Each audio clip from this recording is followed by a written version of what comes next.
Hi hello ಹೇಗಿದ್ದೀರಾ? ನಮಸ್ಕಾರ ಎಲ್ಲರಿಗೂ. ಇವತ್ತು ನಾನು ನಿಮಗೆ ಸುಲಭವಾಗಿ ಧಾಬಾ ಸ್ಟೈಲ್ ಮೊಟ್ಟೆ ಮಸಾಲ ಕರ್ರಿ ಹೇಗೆ ಮಾಡೋದು ಅಂತ ತೋರಿಸ್ಕೊಡ್ತೀನಿ. ಮೊದಲು ಮೊಟ್ಟೆಗಳನ್ನು ನಾನು ತೊಗೊಂಡಿದ್ದೆ. ಇದು ಆಫೀಸ್ ಪಾಟ್ಲಾಕ್ಗೆ ಬೇಕಾಗಿರುವಷ್ಟು ಮೊಟ್ಟೆ ತೊಗೊಂಡಿನಿ. ನಮ್ಮ ಹಸ್ಬೆಂಡ್ದು ಆಫೀಸ್ ಪಾಟ್ಲಾಕ್ ಇತ್ತು, ಹಾಗೆ ಮಾಡ್ತಾ ನಿಮಗೂ ಶೇರ್ ಮಾಡ್ಕೊಂಡ್ರೆ ಆಯ್ತು ಅಂತ ವಿಡಿಯೋ ಮಾಡಿಕೊಂಡೆ. ನಾನು ಒಂದು 20 ಮೊಟ್ಟೆಗಳನ್ನ ಕುದಿಸಿಟ್ಕೊಂಡಿದ್ದೆ, ಅದನ್ನು ನಿಮಗೆ ತೋರಿಸ್ತಿದ್ದೀನಿ. ಈ ಥರ ಎಲ್ಲ ಫ್ರೈ ಮಾಡಿ ಇಟ್ಕೊಂಡಿದ್ದೀನಿ, ರುಚಿ ಚೆನ್ನಾಗಿರುತ್ತೆ ಅಂತೇಳಿ. ಇವಾಗ ನೋಡೋಣ ಬನ್ನಿ ಹೇಗೆ ಮಾಡೋದು ಅಂತ ಹೇಳಿ. ಇದಕ್ಕೆ ಬೇಕಾಗಿರೋದು 20 ಮೊಟ್ಟೆ. ನಿಮ್ಗೆ ಎಷ್ಟು ಬೇಕೋ ಅಷ್ಟು ಹಾಕ್ಕೊಂಡು ಕ್ವಾಂಟಿಟಿ ಸ್ವಲ್ಪ ಕಡಿಮೆಯಲ್ಲಿ ಮಾಡ್ಕೋಬೋದು. ನಾನು ಒಂದು 5-6 ಈರುಳ್ಳಿಯನ್ನು ಹೆಚ್ಚಿಟ್ಕೊಂಡಿದ್ದೀನಿ. ಮಿಕ್ಸಿಗೆ ಹಾಕೋದ್ರಿಂದ ಸ್ವಲ್ಪ ದೊಡ್ಡದಾಗಿ ಹೆಚ್ಕೊಂಡ್ರೂ ಪರವಾಗಿಲ್ಲ, ಹಾಗೆ ಹೆಚ್ಚಿಟ್ಕೊರಿ. ಕುಕ್ಕರ್ನಲ್ಲಿ ಶಿಟಿ ಹೊಡ್ಸ್ಕೊಂಡಿದ್ದೀನಿ, ಅದು ಬೇಗ ಬಾಯ್ಲ್ ಆಗುತ್ತಂತ ಕುಕ್ಕರಲ್ಲಿ ಹಾಕ್ಕೊಂಡಿದ್ದೆ. ಶೇಂಗಾ ಎಣ್ಣೆನ ಒಂದು ಬಟ್ಲಷ್ಟು ಶೇಂಗಾ ಎಣ್ಣೆ ಪ್ಯಾನ್ಗೆ ಹಾಕ್ಕೊಂಡಿದ್ದೀನಿ. ಹಾಗೆ ಆನಿಯನ್ ಎಲ್ಲ ಕಟ್ ಮಾಡಿ ಇಟ್ಕೊಂಡಿದ್ದು ಆನಿಯನ್ ಎಲ್ಲ ಪೇಸ್ಟ್ ಮಾಡಿ ಇಟ್ಕೊಂಡಿದ್ದೀನಿ. 1 ಬೌಲಷ್ಟು ಆಯಿತು. ಅದು ನೀರು ಹಾಕಬೇಡ್ರಿ, ಹಂಗೆ ರುಬ್ಬಿಟ್ಕೊರಿ, ಸಣ್ಣಗೆ ಪೇಸ್ಟ್ ಆಗಬೇಕು. ಈ ಕಡೆ ಟೊಮೆಟೊನೂ ರುಬ್ಬಿಟ್ಕೊರಿ. ಬಾಣಲಿ ಕಾಯಕ್ಕಿಟ್ಟು ಅದ್ರಾಗ 1-2 ಚಮಚದಷ್ಟು ಅಲ್ಲ ಬೆಳ್ಳುಳ್ಳಿ ಪೇಸ್ಟನ್ನ ಹಾಕ್ರಿ. ಸ್ವಲ್ಪ ಎಣ್ಣೆ ಬಿಸಿ ಇರೋದ್ರಿಂದ ಸಿಡಿಯುತ್ತೆ, ಹುಷಾರಾಗಿ ಹಾಕ್ರಿ. ಹಂಗೆ ಹಾಕ್ಕೊಂಡು ಸ್ವಲ್ಪ ಹಸಿ ವಾಸನೆ ಹೋಗುವಂಗೆ ಸ್ವಲ್ಪ ಫ್ರೈ ಮಾಡ್ಕೊರಿ. ಮೇಲೆ ಮುಚ್ಕೊಂಬೇಡ್ರಿ, ಬಿಸಿ ಇರೋದ್ರಿಂದ ಸಿಡಿಯತ್ತಾ. ಹಾಗೆ ಸ್ವಲ್ಪ ಬಿಸಿ ಆದಮೇಲೆ ಫ್ರೈ ಆಗ್ತಾ ಹೋದಂಗೆ ಸ್ವಲ್ಪ ಜೀರಿಗೆ, 1 ಚಮಚ ಜೀರಿಗೆ, 1/2 ಚಮಚ ಸಾಸಿವೆ ಹಾಕೋರಿ. ಎಣ್ಣೆಯಲ್ಲಿ ಸಟಪಟ ಸಿಡಿದ ಮೇಲೆ ಹಾಗೆ ಸ್ವಲ್ಪ ಕೈ ಆಡಿಸ್ಕೊತೀರಿ. ಅದಕ್ಕೆ ಎಣ್ಣೆಯಲ್ಲಿ ಕಲರ್ ಜಾಸ್ತಿ ಬರ್ಬೇಕಂಥೇಳಿ ನಾನು ರೆಡ್ ಚಿಲ್ಲಿ ಪೌಡ್ರ್ 1-2-3 ಸ್ಪೂನಷ್ಟು ಹಾಕತ್ತೇನೆ ರೀ. ಕಲರ್ ಚೆನ್ನಾಗಿ ಬರ್ತೈತೆ ಎಣ್ಣೆಗೆ ಹಾಕಿರಂಥೇಳಿ. ಲೋ ಫ್ಲೇಮಲ್ಲೇ ಇಟ್ಕೊಂಡು ಹಾಕೋರಿ. ಹಾಗೆ ಕರಿಬೇವು ಕೊತ್ತಂಬರಿನೂ ಎಣ್ಣೆಲಿ ಹಾಕೋರಿ. ಇದೆಲ್ಲ ಫ್ರೈ ಆಗ್ತಂಗೆ ಸ್ವಲ್ಪ ಫ್ರೈ ಆಗ್ತಿದ್ದಂಗೆ ಆನಿಯನ್ ಪೇಸ್ಟ್ ಮಾಡ್ಕೊಂಡಿದ್ವಲ್ಲ ಅದನ್ನ ಎಣ್ಣೆಲಿ ಸಣ್ಣಗೆ ಲೋ ಫ್ಲೇಮ್ ಇಟ್ಕೊಂಡು ಫ್ರೈ ಮಾಡ್ಕೊರಿ. ಇದು ಹಸಿ ಈರುಳ್ಳಿ ಇರೋದ್ರಿಂದ ಸ್ವಲ್ಪ ಚೆನ್ನಾಗಿ ಫ್ರೈ ಆಗಬೇಕು, ಹಸಿ ವಾಸನೆ ಹೋಗಬೇಕಲ್ಲ, ನೀರಿನ ಅಂಶ ಎಲ್ಲ ಹೋಗ್ಬೇಕು, ಇದ್ರಾಗಿಂದ ಡ್ರೈ ಆಗಬೇಕು, ಆ ಥರ ಫ್ರೈ ಮಾಡ್ಕೊರಿ. ಎಣ್ಣೆ ಎಲ್ಲ ತಾನೇ ಬಿಡುತ್ತೆ. ಹಾಗೆ ಸ್ವಲ್ಪ ಫ್ರೈ ಮಾಡ್ಕೊಂಡು ಒಂದು 5 ನಿಮಿಷ ಕೈ ಆಡಿಸ್ಕೊರಿ ಸಣ್ಣಿಟ್ಟ. ಈ ಥರ ಸ್ಲೋ ಆಗಿ ಇಟ್ಕೊಂಡೇ ಫ್ರೈ ಮಾಡ್ಕೊರಿ, ಸೀದು ಹೋಗ್ಬಿಡುತ್ತೆ. ಹಾಗೆ ಫ್ರೈ ಮಾಡ್ಕೊತ ಇರಿ.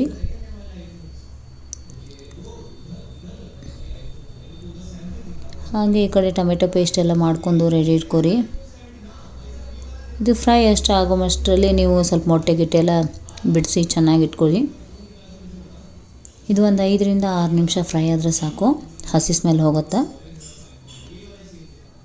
ಈ ಥರ ಕಲರ್ ಬಿಡಬೇಕ್ರಿ, ರೆಡ್ ಆಗಬೇಕು, ಗೋಲ್ಡನ್ ಕಲರ್ ಆಗಬೇಕು. ಅದೆಲ್ಲ ಇದು ಆನಿಯನ್ನು ಫ್ರೈ ಮಾಡ್ಕೊಂಡು ನಿಧಾನವಾಗಿ ಅದ್ರ ಜೊತೆ ಚೆನ್ನಾಗಿ ಮಿಕ್ಸ್ ಆಗಬೇಕು. ಇದು ಟೊಮೆಟೊಲ್ಲಿರೋ ನೀರೂ ಹೋಗಬೇಕು, ಹಸಿ ವಾಸನೆ ಹೋಗಬೇಕು.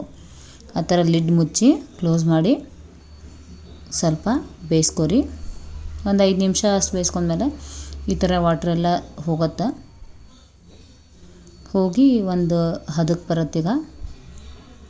ಹಾಗೆ ಸ್ವಲ್ಪ ಬೇಯಿಸ್ಕೊತ ಇದ್ದಾಗ ಈ ಕಡೆ ಕೊಬ್ಬರಿನೂ ಸ್ವಲ್ಪ ಮಿಕ್ಸಿ ಮಾಡಿ ಇಟ್ಕೊಂಡ್ರಿ. ಹಂಗೆ ಒಂದು ಅರ್ಧ ಕಾಯಷ್ಟು ಕೊಬ್ಬರಿ ಹಾಕೋರಿ. ನಾವು 1 ಕೊಬ್ಬರಿ ಹಾಕ್ಕೊಂಡಿನಿ, ಜಾಸ್ತಿ ಕ್ವಾಂಟಿಟಿ ಬೇಕಂಥೇಳಿ. ಇದಕ್ಕೆ ನೀರು ಹಾಕಬೇಡ್ರಿ, ಸಣ್ಣಗೆ ಪೇಸ್ಟ್ ಮಾಡ್ಕೊರಿ ನೀಟಾಗಿ. ಹಸಿ ಕೊಬ್ಬರಿ ತೊಗೊಂಡ್ರೆ ಫ್ರೆಶ್ ಇರುತ್ತಲ್ಲ, ಹಾಗಾಗಿ ನೀರಿನ ಅಂಶ ಇರುತ್ತೆ. ಸ್ವಲ್ಪ ಎಷ್ಟು ಸಣ್ಣ ಆಗುತ್ತೋ ಅಷ್ಟು ಪೇಸ್ಟ್ ಮಾಡ್ಕೊರಿ, ಅಂದ್ರೆ ಗ್ರೇವಿ ನಿಮ್ಗೆ ಚೆನ್ನಾಗಿ ಅನಿಸುತ್ತೆ. ಧಾಬಾ ಸ್ಟೈಲಲ್ಲಿ ಸ್ಮೂತಾಗಿ ಬರುತ್ತೆ. ಸ್ವಲ್ಪ ಉರುಟು ಏನಾರು ರುಬ್ಕೊಂಡ್ರೆ ನೀವು ಬಾಯಾಗೆಲ್ಲ ಸ್ವಲ್ಪ ಉರುಟಾಗಿ ಬರುತ್ತೆ. ಸ್ವಲ್ಪ ಸಣ್ಣಗೆ ಮಾಡ್ಕೊರಿ ಪೇಸ್ಟ್ ಥರ. ಹಾಗೆ ಈ ಕಡೆ ಇದು ಹಸಿ ವಾಸನೆ ಹೋಗೋ ಮಟ್ಟ ಇದನ್ನೂ ಒಂದು ಸ್ವಲ್ಪ ಬೇಯಿಸ್ಕೊಂಡು ಪುದೀನ ಕೊತ್ತಂಬರಿ ಎಲ್ಲನೂ ಇನ್ನೊಂದು ಸತಿ ಪೇಸ್ಟ್ ಮಾಡ್ಕೊರಿ. ಇದ್ರಾಗ ಫಸ್ಟ್ ಎಣ್ಣೆ ಒಳಗರ ಹಾಕೋರಿ, ಬೇಡಪ್ಪ ನಮ್ಗಂತ ಈಗರ ಹಾಕೋರಿ, ಚೆನ್ನಾಗಿರ್ತೈತಿ. ಹಾಗೆ ಸ್ವಲ್ಪ ಹಾಕ್ಕೊಂಡಿದ್ನೆಲ್ಲ ಖಾರ ಸ್ವಲ್ಪ ಕಡಿಮೆ ಅನಿಸ್ತು ನನಗಂಥೇಳಿ ಮತ್ತು 1-2-3 ಚಮಚದಷ್ಟು ಮತ್ತು ಹಾಕೊಂಡೆ. ರೆಡ್ ಚಿಲ್ಲಿ ಕಾಶ್ಮೀರ್ ಪೌಡ್ರ್ ತೊಗೊಂಡಿನಿ. ಇದನ್ನು ಚಂದಮ್ಮ ಮಿಕ್ಸ್ ಮಾಡ್ಕೊರಿ. ನಿಮ್ಮ ಖಾರ ಉಪ್ಪು ನಿಮ್ಗೆ ಎಷ್ಟು ಬೇಕಲ್ಲ ಅಷ್ಟು ಟೇಸ್ಟ್ ನೋಡಿ ಹಾಕೋರಿ. ನಾನು ದೊಡ್ಡವ್ರಿಗೆ ಮಾಡ್ತಿರೋದ್ರಿಂದ ಸ್ವಲ್ಪ ಖಾರ ಜಾಸ್ತಿನೇ ಹಾಕೀನಿ. ಹಾಗೆ ಸಾಲ್ಟ್ ಒಂದು 2-3 ಚಮಚದಷ್ಟು ಸಾಲ್ಟ್ ಹಾಕಿರಿ. ನಿಮ್ಗೆ ರುಚಿಗೆ ನೋಡ್ಕೊಂಡು ನೀವು ಟೇಸ್ಟ್ ನೋಡ್ಕೊಂಡು ನಿಮ್ಗೆ ಹಾಕೋರಿ ಹೆಚ್ಚು ಕಡಿಮೆ. ಅದೆಲ್ಲ ಕುದೀತಾ ಇದ್ದಂಗೆ ಎಣ್ಣೆ ಹೆಂಗೆ ಬಿಡತೈತೆ ನೋಡಿರಿ, ಸೈಡೆಲ್ಲ ಫುಲ್ ಎಣ್ಣೆ ಬಿಡ್ತೈತಿ. ಯಾಕಂದ್ರೆ ನಾವು ನೀರು ಹಾಕಿರಂಗಿಲ್ಲಲ್ಲ, ಎಣ್ಣೆಲೇ ಬೇಕು ಅಂದಿರ್ತೈತಲ್ಲ, ಎಣ್ಣೆ ಎಲ್ಲ ಕೊಬ್ಬರಿದೆಲ್ಲ ಎಣ್ಣೆ ಬಿಡಬೇಕು.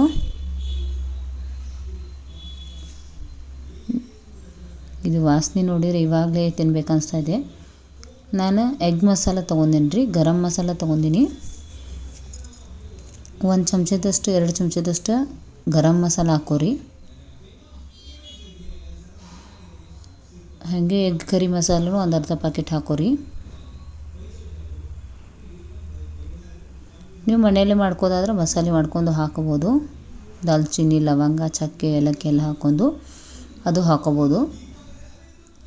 ಆಮೇಲೆ ನಾನು ಸ್ವಲ್ಪ ಬಾಯ್ಲ್ ಆಗ್ತಾ ಇದ್ದಂಗೆ ಕಸ್ತೂರಿ ಮೆಂತಿ ಒಂದು 2-3 ಚಮಚದಷ್ಟು ಕಸ್ತೂರಿ ಮೆಂತಿ ಹಾಕೇನಿ ರೀ. ಅದು ಫ್ರೈ ಹಾಕ್ಕೊಂತ ಸ್ಮೆಲ್ ಮಿಕ್ಸ್ ಆಗಿ ಚೆನ್ನಾಗಿ ಬರ್ತಿದೆ. ಹಾಗೆ 1 ಕಪ್ಪಷ್ಟು ಗಟ್ಟಿ ಅನ್ನಿಸ್ತಂತೇಳಿ ಜಾರ್ಗೆ ನೀರು ಹಾಕ್ಕೊಂಡು 1 ಕಪ್ನಷ್ಟು ನೀರು ಹಾಕ್ಕೊಂಡೆ. ನೀವು ಹಾಗೆ ಸ್ವಲ್ಪ ನೋಡ್ಕೊಂಡು ಹದ ಬರುವಂಗೆ ನೀವು ಹಾಕೋರಿ. ಒಂದು 5 ನಿಮಿಷ ಕುದಿಯಾಕೆ ಬಿಡ್ರಿ. ಹಂಗೆ ಅದೆಲ್ಲ ಮಿಕ್ಸ್ ಆಗಿ ವಾಸನೆ ಇದು ಆಗಲಿ. ಒಂದು ಅರ್ಧ ಕಪ್ಪು 1 ಬೌಲ್ನಷ್ಟು ಫ್ರೆಶ್ ಮೊಸರು ಇದ್ರೆ ಅದನ್ನು ಹಾಕೋರಿ. ಕ್ರೀಮಿ ಫ್ರೆಶ್ ಹಾಕೋರಿ, ಅಂದರೆ ಅದು ಗಟ್ಟಿ ಮೊಸರು ಇರುತ್ತಲ್ಲ ಅದು ಹಾಕೊಂಡ್ರೆ ನಿಮ್ಗೆ ಚೆನ್ನಾಗಿ ಅನ್ಸುತ್ತೆ. ಕ್ರೀಮಿ ನೀವು ಫ್ರೆಶ್ ಕ್ರೀಮ್ ಇತ್ತಂದ್ರೆ ಅದನ್ನೂ ತಂದು ಯೂಸ್ ಮಾಡ್ಬೋದು. ಇಲ್ಲಾಂದರೆ ಈ ಥರ ಕರ್ಡ್ ಹಾಕೋಬೋದು. ಸ್ವಲ್ಪ 1 ಬೌಲ್ನಷ್ಟು ಕರ್ಡ್ ಹಾಕೋರಿ, ಒಂದು ಅರ್ಧ ಕಪ್ಪು 1 ಕಪ್ಪು. ಆಮೇಲೆ ಹಚ್ಚಿ ಎಗ್ ಮಸಾಲ ಒಂದು ಸ್ವಲ್ಪ ಮೇಲೆ ಹಾಕೀನಿ ನಾನು. ಹಾಗೆ ಹಾಕ್ಕೊಂಡು ಸ್ವಲ್ಪ ಮತ್ತೆ ಮಿಕ್ಸ್ ಮಾಡ್ಕೊರಿ ಸ್ಲೋ ಆಗಿ. ನಿಧಾನವಾಗಿ ಫ್ರೈ ಆಗಲಿರಿ, ಅದಕ್ಕೆ ಅರ್ಜೆಂಟೇನು ಮಾಡೋ ಅವಶ್ಯಕತೆ ಇಲ್ಲ. ಹಂಗೆ ಕಸ್ತೂರಿ ಮೆಂತಿ ಹಾಕ್ಕೊಂಡು ಮಿಕ್ಸ್ ಮಾಡ್ಕೊರಿ. ಮಿಕ್ಸ್ ಮಾಡ್ಕೊಂಡು ಲೋ ಫ್ಲೇಮಲ್ಲಿ ಇಟ್ಕೊಂಡು ಹದ ನೋಡ್ಕೊರಿ. ನಿಮ್ಗೆ ಗಟ್ಟಿ ಅನ್ನಿಸ್ತಂದ್ರೆ ಇನ್ನೊಂದು ಸ್ವಲ್ಪ ನೀರು ಹಾಕೋರಿ. ಇಲ್ಲ ನಮ್ಗೆ ಇದೇ ಟೈಪ್ ಬೇಕು, ಗ್ರೇವಿ ಟೈಪ್ ಬೇಕಂದ್ರೆ ಇಷ್ಟೇ ಮೀಡಿಯಮ್ ಹಾಕೋರಿ. ಹಾಗೆ ಈ ಕಡೆ ಎಗ್ ಬಾಯ್ಲ್ ಮಾಡಿದ್ದೆಲ್ಲ ಅದನ್ನೆಲ್ಲ ಸುಲ್ಕೊಂಡು ಇಟ್ಕೊತಾ ಇದ್ದೀನಿ. ಅದೆಲ್ಲ ಸಿಪ್ಪೆ ಬಿಡಿಸಿಟ್ಕೊಂಡ ನಂತರ ಈಸಿ ಆಗುತ್ತೆ. ಇದನ್ನೆಲ್ಲ ಏನು ಮಾಡ್ಕೊರಿ, ಈ ಕಡೆ ಗ್ರೇವಿ ರೆಡಿ ಆಯ್ತು ಅಂಥೇಳಿ ಒಂದು 5 ನಿಮಿಷ ಕುದಿಯೋ ಮಟ್ಟ ಲಿಡ್ ಕ್ಲೋಸ್ ಮಾಡಿ ಇಟ್ಕೊರಿ. ಇಟ್ಕೊಂಡು ಸ್ವಲ್ಪನೇ ಈ ಥರ ಚಾಕುವಿನಿಂದ ಅಥವಾ ಸ್ಪೂನ್ನಿಂದ ಕಟ್ ಮಾಡ್ಕೊರಿ. ತುಂಬ ಒಳಗಡೆ ಕಟ್ ಮಾಡಿದರೆ ಒಡೆದು ಹೋಗುತ್ತೆ, ಅದು ಎಲ್ಲ ಹೊರಗೆ ಬರುತ್ತೆ. ಸ್ವಲ್ಪ ನಿಧಾನವಾಗಿ ನಾ ತೋರಿಸಿರೋ ರೀತಿಲಿ ಸ್ವಲ್ಪ ಟಚ್ ಮಾಡ್ಕೊಂಡು ಕಟ್ ಮಾಡ್ಕೊರಿ.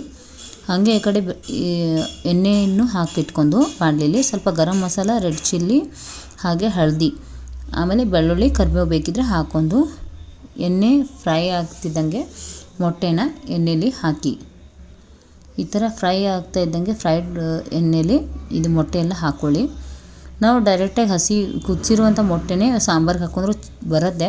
ಬಟ್ ಇದು ಮಸಾಲೆ ಎಲ್ಲ ಮಿಕ್ಸ್ ಆಗೋ ಥರ, ಬಾಯ್ಲ್ಡ್ ಎಗ್ ಸಪ್ರೇಟ್ ತಿನ್ನೋ ಥರ ಆಗಬಾರ್ದಂತ ಈ ಥರ ಮಸಾಲೆ ಮಿಕ್ಸ್ ಮಾಡಿರೋಂಥ ಮೊಟ್ಟೆ ಇನ್ನೂ ಚೆನ್ನಾಗಿರುತ್ತೆ ತಿನ್ನೋಕ್ಕಂತ ಈ ಥರ ಫ್ರೈಡ್ ಮಾಡ್ಕೊಂಡ್ರೆ ಇನ್ನೂ ಟೇಸ್ಟಿಯಾಗಿರುತ್ತೆ. ಹಿಂಗೆ ಒಂದು 2 ನಿಮಿಷ ಸ್ಲೋವಾಗಿ ಮೊಟ್ಟೆನ ಕೈ ಆಡಿಸ್ಕೊರಿ. ಹಾಗೆ ಈ ಕಡೆ ಎಲ್ಲ ಮೊಟ್ಟೆ ಫ್ರೈಡ್ ಆಯ್ತು ನೋಡಿ. ನೀವು ಸೈಡ್ ಡಿಶ್ ಆಗಿ ಅನ್ನದ ಜೊತೆನೂ ಈ ಥರ ಮಾಡ್ಕೊಂಡು ತಿನ್ನಿ, ಅದು ಚೆನ್ನಾಗಿರುತ್ತೆ. ಮೊಟ್ಟೆನ ಈ ಥರ ಗ್ರೇವಿ ಜೊತೆಗೆ ಮೊಟ್ಟೆನ ಸೇರಿಸಿ. ಇದೆಲ್ಲ ಫ್ರೈಡ್ ಆಗಿ ಮೊಟ್ಟೆ ಹಾಕಿದರೆ ಇನ್ನೂ ಟೇಸ್ಟಾಗಿರುತ್ತೆ. ಫ್ರೈಡ್ ಆಗಿರೋದ್ರಿಂದ ಮೊಟ್ಟೆ ಸಪ್ಪೆ ಅನಿಸಲ್ಲ. ಹಾಗೆ ಒಂದೊಂದಾಗಿ ಮೊಟ್ಟೆನ ಹಾಕೋತಾ ಇದ್ದೀನಿ. ಇದಕ್ಕೆ ಏನೂ ಕಲರೆಲ್ಲ ಹಾಕಿಲ್ಲ, ರೆಡ್ ಚಿಲ್ಲಿ ಕಲರ್ ಬಿಟ್ಟು ಏನೂ ಹಾಕಿಲ್ಲ ನಾನು. ಕಲರ್ ತುಂಬ ಚೆನ್ನಾಗಿ ಬಂದಿತ್ತು. ಈ ಥರ ಎಲ್ಲ ಮೊಟ್ಟೆಯನ್ನು ಮಿಕ್ಸ್ ಮಾಡ್ಕೊಂಡು ಹಾಕ್ಕೊಂಡು ಇನ್ನೊಂದು 5 ನಿಮಿಷ ಗ್ಯಾಸ್ ಮೇಲೆ ಇಟ್ಕೊಂಡು ಮತ್ತೆ ಒಂದು ಸತಿ ಕುದಿಸ್ಕೊಂಡ್ಬಿಟ್ರೆ ಮೊಟ್ಟೆ ಮಸಾಲ ಕರ್ರಿ ದಾಬಾ ಸ್ಟೈಲಲ್ಲಿ ರೆಡಿ ಆಗುತ್ತೆ. ಒಂದು ಸತ ಟ್ರೈ ಮಾಡಿ ನೋಡಿ ಹೇಗಿತ್ತು ಅಂತ ನನಗೆ ಕಮೆಂಟ್ ಮಾಡಿ. ಹಾಗೆ ನೀವು ಹೇಗೆ ಮಾಡ್ತೀರಾ ಅಂತ ತಿಳಿಸಿ. ಮತ್ತು ನೀವು ನೋಡೋದು ಯಾವ್ಯಾವ ಊರಿಂದ ಅಂತ ನನಗೆ ಕಮೆಂಟಲ್ಲಿ ತಿಳಿಸಿ.